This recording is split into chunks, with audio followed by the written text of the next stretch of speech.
Have you ever noticed that Marvel's greatest villains aren't born? They're created. Bruce Banner became the Hulk because he couldn't control the monster inside him. Norman Osborn lost himself after the Goblin Serum destroyed his mind. Even Venom feeds on pain, anger, and emotional weakness. But what if the next person to follow that tragic path is Spider-Man himself? Because after looking at everything we know about Spider-Man, Brand New Day, one terrifying idea keeps coming back. Maybe Peter Parker isn't fighting the movie's biggest villain. Maybe he's becoming it. At first, Brand New Day looks exactly like the Spider-Man movie fans have been asking for. A grounded New York story, street-level crime, new villains, a brand new suit. Everything feels like Marvel is finally bringing Spider-Man back to his roots. But underneath that familiar setup, there's something much darker hiding in plain sight.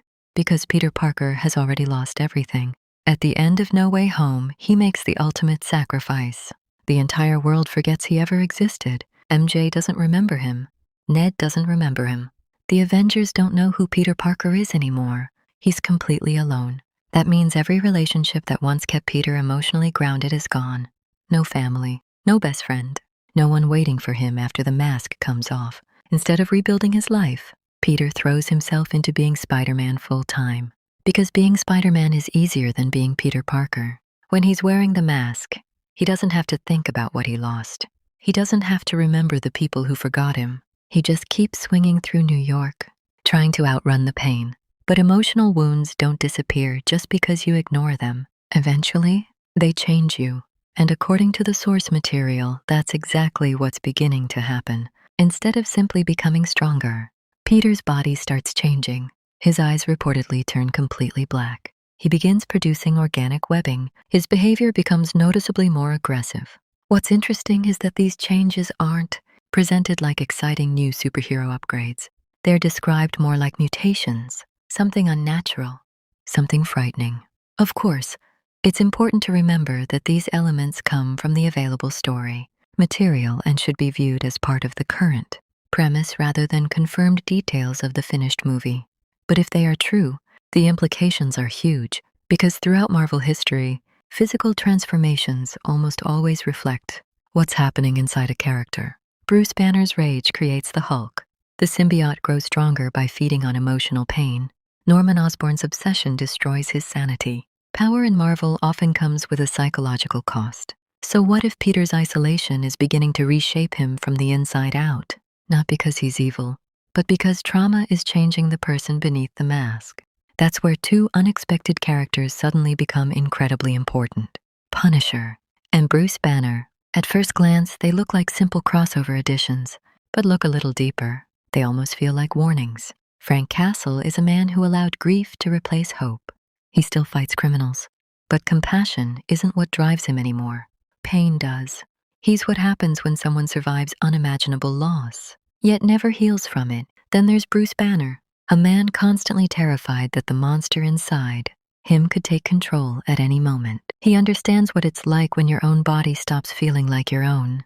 Peter now stands between those two paths, one emotional, one physical. If Peter keeps bearing his pain, he risks becoming emotionally numb like Frank Castle. If these mysterious mutations continue, he risks losing control of himself like Bruce Banner. That's what makes their presence feel so meaningful.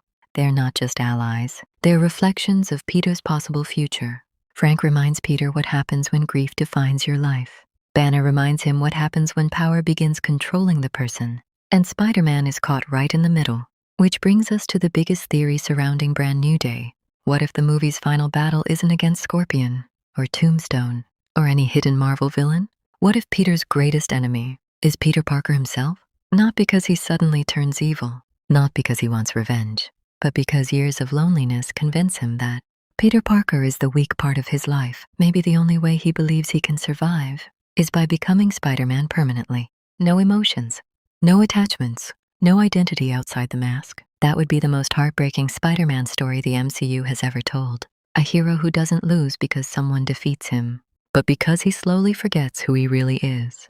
Now, to be clear, the currently available source material doesn't confirm that this is how Brand New Day ends.